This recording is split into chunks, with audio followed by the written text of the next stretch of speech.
I'm Aerosocom23. You're joining me for My First Two Loves, Chapter 5, Favors and Vites. My sister had a knack for getting in trouble. She had been busted by a teacher, or worse, the police. Did she have a secret boyfriend who broke her heart? I paced as I waited for Mackenzie at the front of the school, my mind going wild, imagining the possibilities. By the time I finally saw her approaching, I was so worked up that I sprinted over to her. "Mac, are you okay? Tell me what's going on." "Thank God you're here. I'm desperate." I know, I read your text. What happened?" "I got caught skipping English, and I'm supposed to make it up by taking photos of the football team for the school paper. But then I met these super cool kids in our class, and they invited me to this kind of exclusive, event." "Mac, you said this was an emergency." "This is an emergency! When have I ever actually had the opportunity to make cool friends? And I just thought, since you actually like photography, maybe you could do the football shoot for me."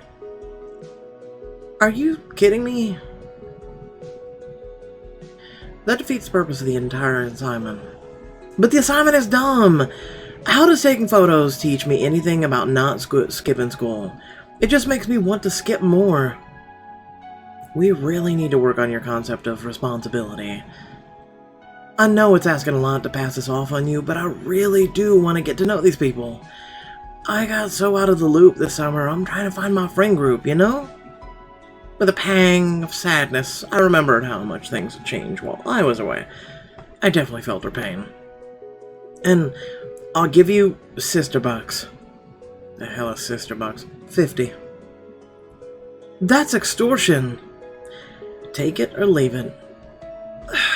"I'll take what I can get." Mackenzie grinned and held out the camera to me. It was a nice camera, and my fingers itched to test it out. "Shiny new camera. I'll do the shoot, but you owe me." Thank you! I swear I'll make it up to you." With 56 sister bucks, I guess. "Even if I spend my sister bucks on having you take over the cleaning the bathroom?" I'm torn between hating that and respecting your negotiation skills, but yeah, deal." Mackenzie pulled me into a tight hug before bounding off. I shook my head and smiled. My sister was nothing like me, but I loved her. I returned to the football field where the athletes were still hard at work practicing. My gaze was instinctively drawn to Mason. He did look good in uniform as he jogged by. He noticed me and smiled. But then my eyes landed on Noah, and he cast a glance at me, remaining stony-faced. Both of them looked perfect for the camera. I raised my camera and snapped a photo of Noah. As I brought the camera back down, I noticed Mason looking at me, brow furrowed. He sprinted forward right past where I was standing. "Keep it up, Mason. Soon you'll be even stronger quarterback than your father was." Was he showing off? Did I make him jealous by taking pictures of Noah? Okay, for the next part, let's try Noah on defense. "I'm here to play quarterback. You're lucky I even kept you on the team after the things I heard about you. You play what I tell you to play."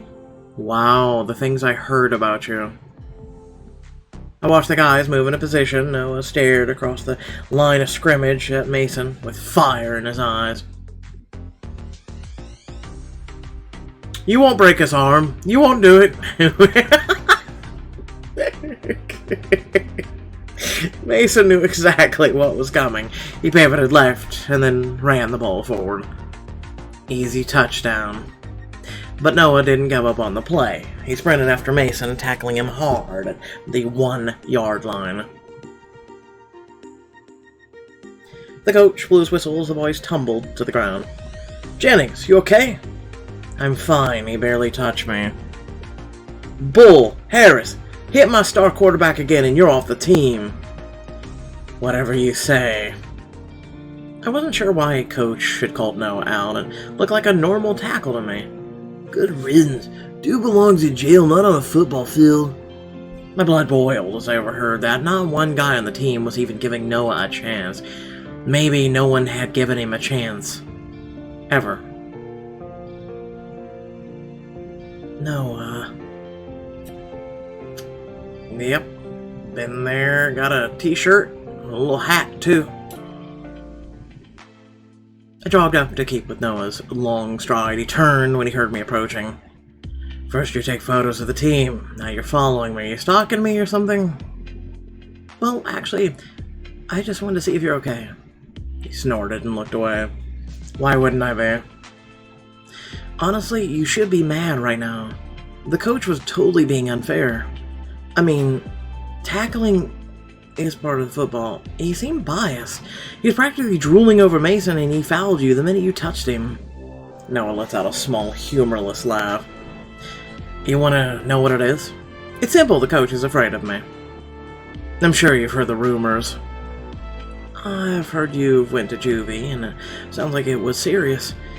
But I'm sure it'd all be blown out of proportion, right? Sometimes gossip is accurate. I gasped in surprise as he abruptly pivoted to face me, blocking my path. He lowered his gaze down to my level, his face in shadow. Might want to keep your distance.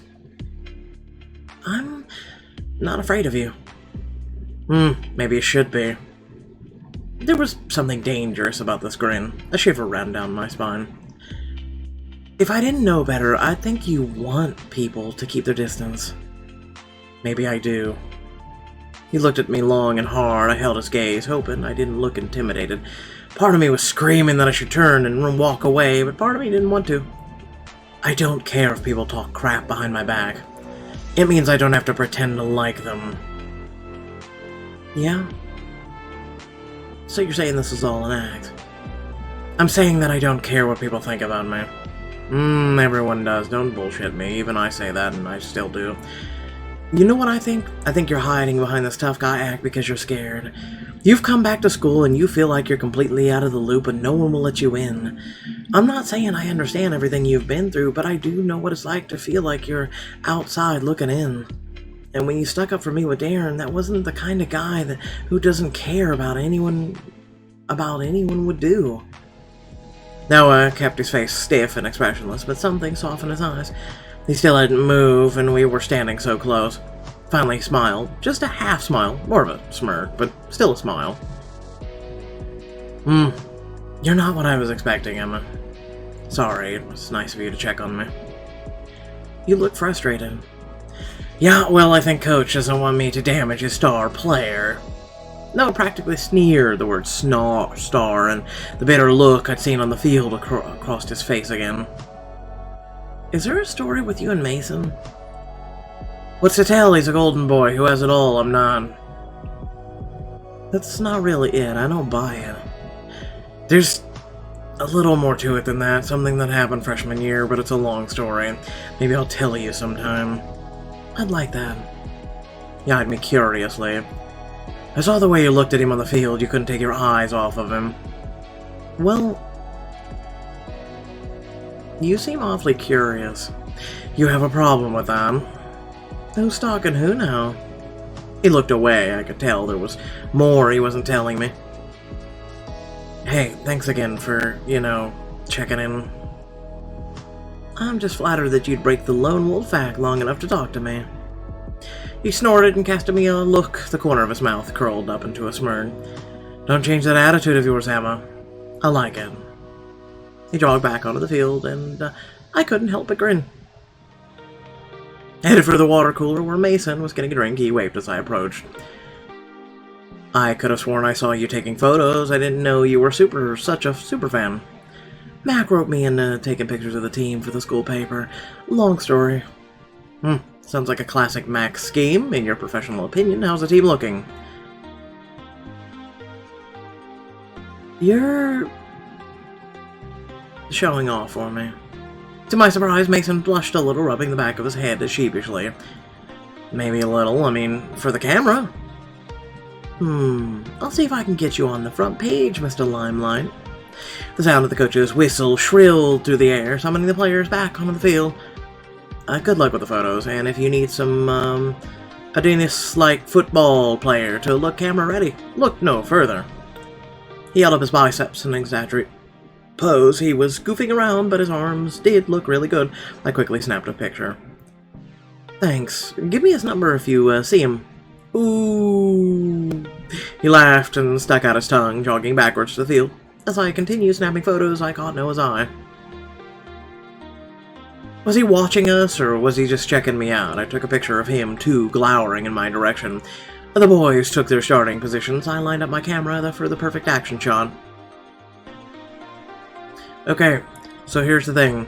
If you were really truly a best friend, right, and as open-minded as we say she is, she would have corrected Mason about Noah and said give him a chance. Just saying. The coach blew his whistle and Noah rushed forward, crashing right into Mason. As he slammed to the ground, Mason's face twisted in pain. Oh no. Without thinking, I raced into the scuffle past the other players who'd frozen in shock. The coach was yelling, "Harris, what did you do?" Mason moaned on the ground as I crouched down beside him. Mason! Emma. Was this my fault? Had taking the photos made the boys jealous of each other? I wasn't sure where the animosity between Noah and Mason came from, but if it could lead to this was serious. Oh, give me a goddamn break. You knew there was animosity from the minute you talked to the guy. Ah, Pixelberry and their illusion of choice. Without further ado, thank you all for watching. Please remember to like, share, and subscribe. And now, script below, links to social media, Discord, and if you'd like to support me and my content. Without further ado, I'll get right to work on the other chapters today. And without further ado, thanks for watching. Catch you all later. Bye!